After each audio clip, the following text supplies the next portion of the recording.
Bonjour à toutes et bonjour à tous. Comme chaque mois, je suis absolument ravie de vous retrouver. Alors aujourd'hui, un sujet un petit peu moins léger que d'habitude et pourtant chacun d'entre nous, un jour ou l'autre, y est confronté. Le deuil. Lors de mes recherches, je suis tombée sur un extrait de Blandine Le Calais qui, pour moi, résume parfaitement bien le sujet du deuil. Voici l'extrait. C'est cela sans doute faire son deuil.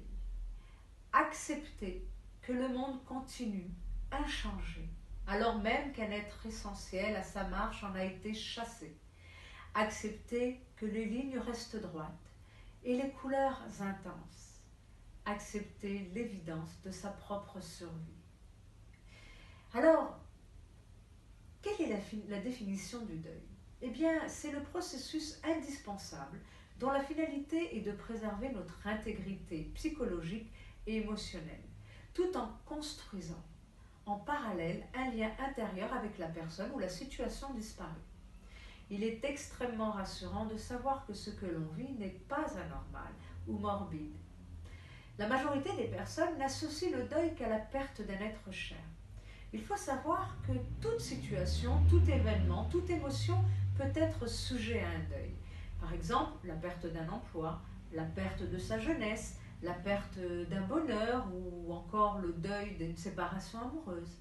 Le dénominateur commun de n'importe quel deuil est la perte de, la fin de quelque chose ou de quelqu'un.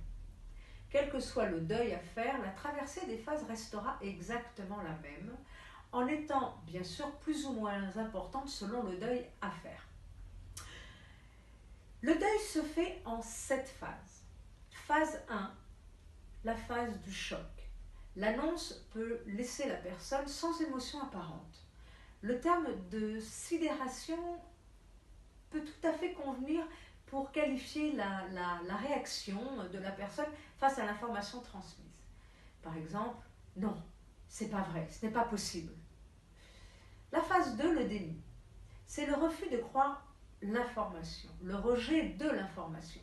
Certaines personnes s'enferment dans cet état de déni, de refuge. Ils préservent la chambre du disparu intacte, continuent à mettre son assiette à table, etc. La phase 3, la colère.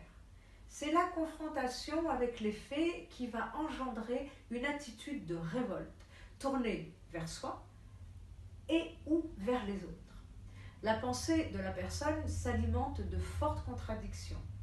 Elle peut s'emporter ou s'enfermer dans le plus grand mutisme. La personne passe de nombreuses émotions, le reproche, remords, ressentiment, dégoût, répulsion, séduction ou agression. La phase 4, la tristesse. C'est un état de désespérance, un sentiment d'abandon. C'est la vraie souffrance. Cette phase, plus ou moins longue, est l'empreinte de peur de l'avenir. Ce n'est pas juste.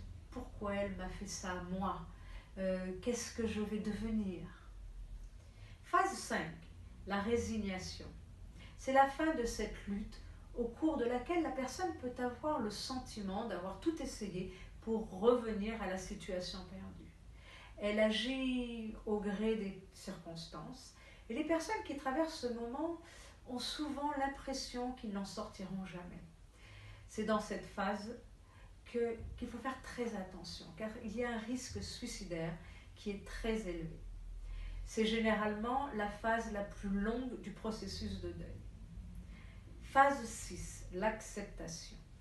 Dans cette étape, la personne accepte la perte de l'être cher. En l'acceptant, elle est capable de garder les bons moments, mais aussi les mauvais.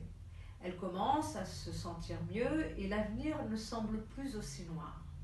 La personne en deuil prend conscience qu'elle est en train de se réorganiser pour répondre aux obligations liées à toute vie en société. Exemple, j'y pense encore parfois, mais je m'en sors. Et puis la phase 7, la reconstruction.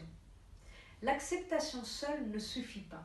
La personne en deuil prend conscience qu'elle est en train de se réorganiser, de se reconstruire. La traversée d'un deuil peut durer de quelques semaines à quelques mois. Lorsque la personne reste coincée dans l'une des phases précédentes, elle va alors entrer dans ce que l'on appelle un deuil pathologique. Ce type de deuil nécessite un accompagnement par un professionnel pour aider la personne à en sortir.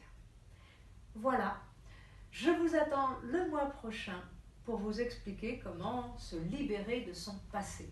En attendant, prenez bien soin de vous. À bientôt!